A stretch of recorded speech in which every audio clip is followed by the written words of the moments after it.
G'day, I'm Warwick Schiller and I want to talk to you today a bit more about how you can use matching steps to connect with a horse. You know, I've talked about matching steps quite a bit in the past for different, working on different issues. I remember I had a Mustang here that would fence pace and I fence paced with her and matched steps with her, and after a while she stopped fence pacing and she'd come over and hang with me. I recently put up a post about matching steps with a horse at a clinic that has sleep deprivation, and he'll buckle at the knees and almost fall over because he doesn't lay down to sleep, and they never see him lay down. And after matching steps with him for the first day of the clinic, the first session, which was 2 hours, the second day we brought him out and he lay down, had a roll, and eventually had a bit of a nap, which he'd never done.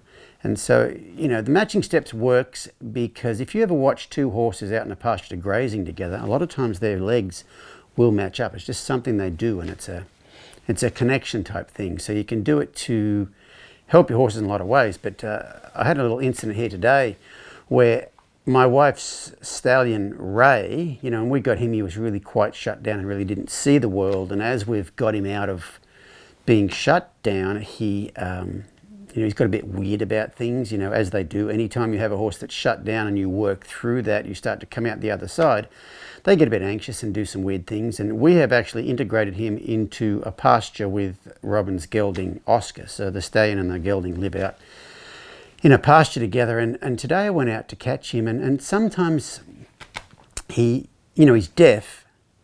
And I don't know, he's just a bit weird about some things. But anyway, today I went to catch him and he just saw me coming and he just turned and walked off. And as he walked off, I just started blending in and matching steps with him. And matching steps in that situation is kind of like they say, I can't connect with you. And so you're basically saying, well, I can connect with you if you can't connect with me. And I walked off with him and, I was walking parallel to him. And we'd probably been matching steps for about 30 seconds, and I kind of thought to myself, this doesn't happen very often. I wish I could capture this on film. And I thought, I'll pull my phone out and maybe I can get it on the phone. So the footage you're about to see here is when I captured that on my phone today. So right here, I'm walking parallel to him and my feet are matching him. So my shoulders are parallel to his. I've just got the phone out to one side.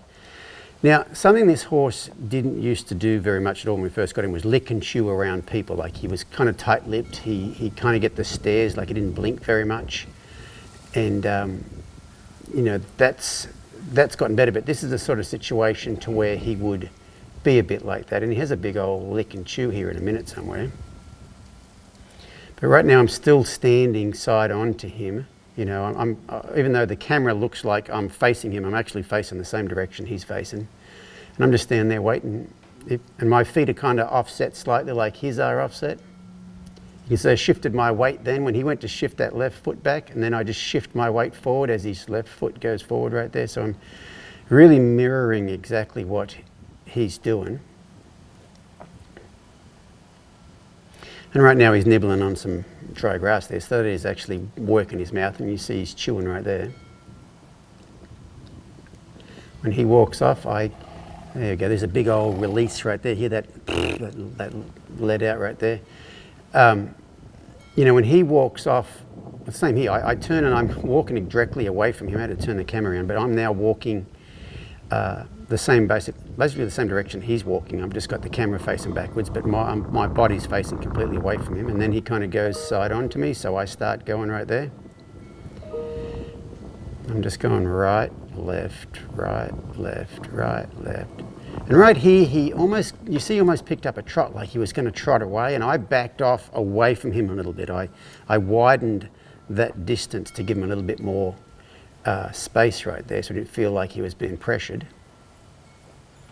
And when he stops like that, my feet are like his front feet. My right foot's in front of my left foot.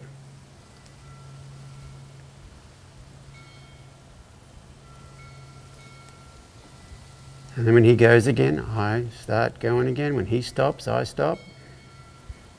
He steps, I step. So he's having another big lick and chew right there. Another lick and chew. Big old lick and chew.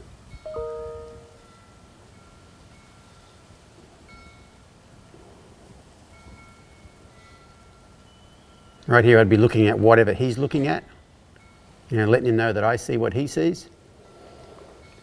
Right there, you would have heard me take a big sigh, making sure I was breathing nice and deep.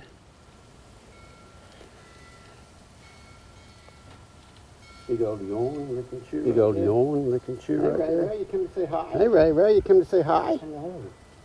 Hello. How's it going? Are you good? Are you good? Yeah. So you can see right there, I had a horse who was not terribly interested in coming anywhere near me, and in the end, he came up and was engaged with me, not because I put pressure on him away from me. You know, a lot of times people, and I used to do it a lot too, was, you know, make you the most comfortable place, where it wasn't any, this doesn't have anything to do with obedience or putting pressure on him somewhere and no pressure on him somewhere else. It's just about connection. And you saw he came up to me and I caught him, and he was perfectly fine after that. And I try to do that sort of thing with him as much as possible. I'm always trying to work on the connection, because I mean he's trained up to yin yang. He doesn't need any more training. What's lacking with him is you know, just a bit of trust, you know, that he doesn't have because of a lack of connection. So, you know, that's something you can do in certain situations. If you went out in a pasture and the horse bolted away from you, you're not going to try to run and match steps to them while they're bolting, because you're just going to chase them around. So you've got to kind of choose when you do it, but it is a very helpful thing to do. And as you saw in that situation, he went from not being terribly interested to volunteering to walk up and say hi.